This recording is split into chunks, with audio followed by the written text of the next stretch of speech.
Even within the pantheon of American disaster movies, there are films which elevate the genre and there are films that confirm the worst suspicions of skeptics. Every so often, you get an Independence Day, a film which uses the cinematic language of bombast to speak to something oddly poignant about the power of unity. Far more often, you get the incidental absurdity of vehicles like San Andreas or 2012 or any number of disaster classics going back to the towering Inferno and other luminaries of the early era. It's hard to deliver an unironically enjoyable disaster movie to consider the gravity of the destruction caused is to cast a pall over what's supposed to be a genre that allows for escapist tales of survival against impossible odds, at its best. To take it too seriously is to misunderstand the foundation on which it's built, one of optimism pitted against the fetishistic joy of watching an unseen, unforgiving god of destruction lay waste to so many global cities like a kid demolishing a Lego metropolis at the end of the day. Geostorm finds itself in the curious position of simultaneously taking itself too seriously and not enough so. It's a disaster movie far too ridiculous to generate any real gravitas, but it's also just glum enough to suck any fun out of watching the beaches of Rio de Janeiro freeze over in an instant.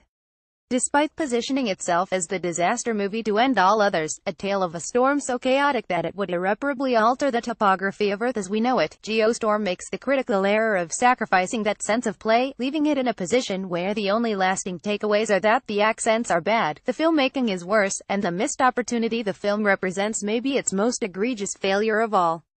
In 2019, as declared by a narrator who disappears until the film's last moments and feels surreptitiously tacked on as such, the planet is in a state of crisis. Climate change has caused massive storms, unthinkable death tolls, and all manner of destruction, which the film illustrates with a series of time-lapse disaster videos and one sustained image of lonely polar bears. In response, the global community joins forces to repurpose the International Space Station as the Dutch Boy, an orbiting hub through which an interconnected grid of globe-spanning satellites can be deployed to change the weather, so as to prevent any cataclysmic storms in the future. If a Category 5 hurricane is brewing, a battalion of small bombs is dropped to break up the cloud formations. If excessive heat or cold overwhelms a region, the satellites can return the atmosphere to a place of relative normalization. With the best minds from around the world manning the ISS, Earth now enjoys a time of previously impossible prosperity, as natural disasters are seemingly now a thing of the past.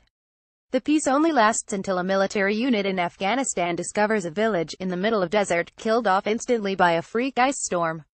Soon the streets of Hong Kong grow hot enough to instantly fry an egg. Scientists aboard the ISS are mysteriously being ejected into space, and the American government is left to work out what's wrong with the station before control is ceded to the global community in a matter of weeks. Why the US has sole power over the satellite grid is just one of the many questions raised by the film's premise that Geostorm has absolutely no interest in exploring at further length.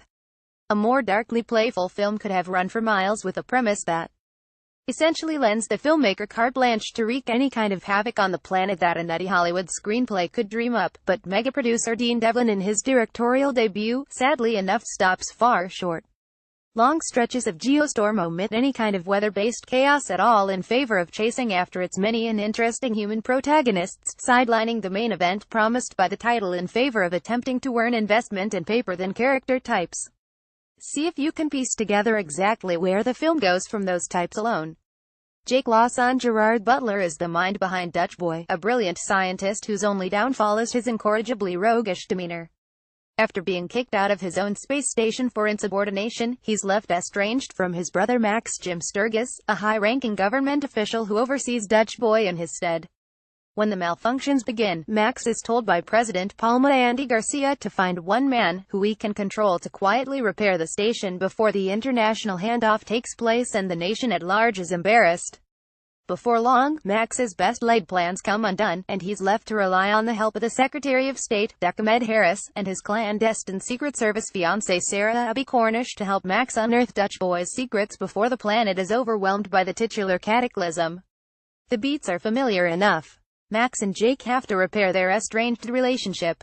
Max has to solicit help from an eager government hackers as he beats, and Jake has to put aside his lone wolf tendencies in order to coexist with the ISS current director, Fassbinder Alexandra Maria Lara. On the ground, suspicions begin to arise around President Palma and his possible involvement in the increasing number of deadly malfunctions.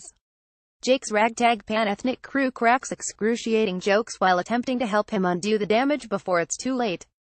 In the grand tradition of disaster movies, both a dramatic countdown clock and adorable dog in peril both enter the proceedings before the film's end. All the while, Devlin neglects to put the storm in geostorm, filling far too much space between disaster sequences with tedious banter and flat emotional moments. If you forget by the end of the film about Jake's daughter Talia Bateman, don't fret, geostorm does as well. Even the destruction, the ostensible reason for the film's whole existence, is surprisingly dull.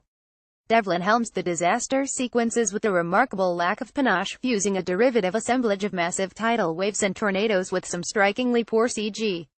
To complain about the science in a movie about space-controlled weather feels like a fool's errand, but the film's internal logic is so genuinely poor that you'd be forgiven for letting your mind wander from the tiring story to consider exactly how and why a giant ray of heat would be able to shoot through the atmosphere and accomplish anything other than the eventual destruction of Moscow that it achieves. Whatever shreds of quality might have been mined from a reportedly troubled production are lost in a fugue of increasingly laughable editorial choices, as entire blocks of story are omitted, key characters disappear for protracted periods of time, and the whole of Geostorm seems to be sprinting to its own finish, as flagrant a rip-off of Gravity's moving climax as you'll see in theaters this year. To be sure, there are pleasures here for those who prefer their bad movies triumphant in their failure. Government officials reveal rocket launchers in the trunks of cars, inexplicable potshots are taken at the Democratic Party, and Butler delivers a gruffly complimentary "you son of a bitch" with nary a wink to be found. But these brief moments of knowing camp are undercut by the sense that Geostorm went terribly awry somewhere along the way, much like its hazardously assembled space station. For an apparatus built to withstand any kind of failure, it's eventually demolished with astounding ease.